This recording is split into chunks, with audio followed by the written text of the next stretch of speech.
Mes chers compatriotes, bonjour. Aujourd'hui, je voudrais m'adresser avec respect et gravité, eu égard à l'objet de mon adresse, à Son Excellence Monsieur Paul Biya, Président de la République, Père de la Nation et garant de notre démocratie. Monsieur le Président de la République, vous avez apporté la démocratie au Cameroun.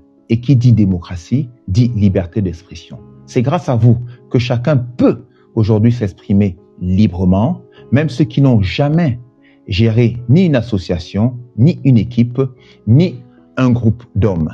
Certains, inexpérimentés, vous donnent des cours sur la gestion des affaires du pays. D'autres vont même jusqu'à vous donner des ultimatums. Alors, vous me permettrez d'en profiter aussi. Moi, je ne vous donne pas 48 heures, aucun ultimatum, mais, Monsieur le Président, je vous donne un genou d'humilité. Parce que si je mets les deux genoux au sol, c'est pour le très haut, celui qui a tout créé. Mais un genou devant vous, Excellence, parce que vous êtes pour le Cameroun l'envoyé du très haut, le garant de notre stabilité vous êtes. Je voudrais vous demander, contre ce genou, la liberté de 3 personnes. Il y en a plusieurs, mais ce sont ces 3 qui, spontanément, me viennent à l'esprit. Il s'agit dans un premier temps de M. Iya Mohamed. Aujourd'hui, Monsieur le Président de la République, le football ne rassemble plus les Camerounais. Au contraire, il nous désunit. Jamais auparavant, nous n'avions entendu le terme églysien, ibouzien.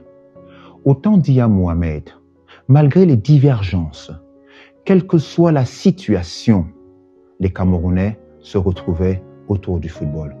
Aujourd'hui, c'est fini. Qu'on ne vous vende plus le rêve d'un football qui rassemble les Camerounais.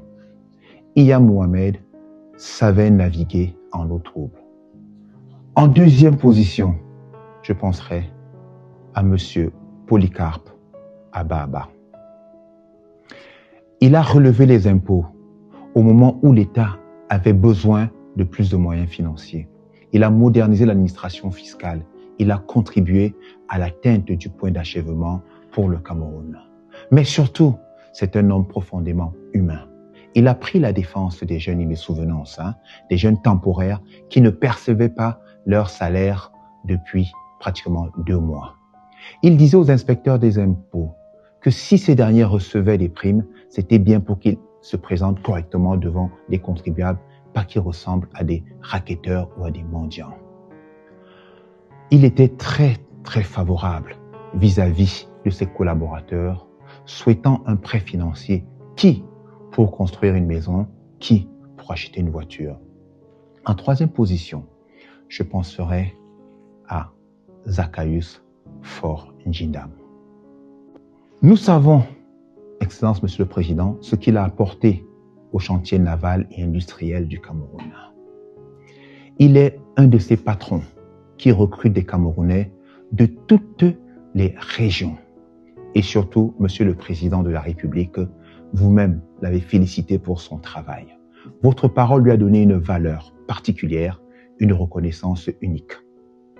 Monsieur le Président de la République, au nom de la paix, de la stabilité et des valeurs humaines que vous incarnez, je pose ce genou à terre afin de vous demander, de vous supplier, de leur redonner leur dignité.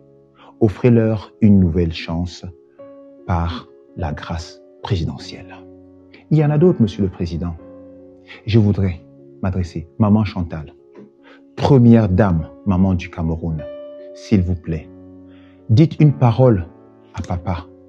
Je connais la bonté de votre cœur. Et ce serait vraiment, la liberté pour ces gens serait un formidable cadeau de Noël pour des millions de Camerounais. Excellence, Monsieur le Président de la République, nous savons que votre cœur est grand. Le cas du ministre Issa Chiroma le prouve et le démontre à suffisance. C'est cela votre grandeur, Monsieur le Président de la République. Alors, aujourd'hui, vos enfants qui sont là-bas, pardonnez-leur aussi. Pardonnez-leur. Je vous remercie, Monsieur le Président de la République.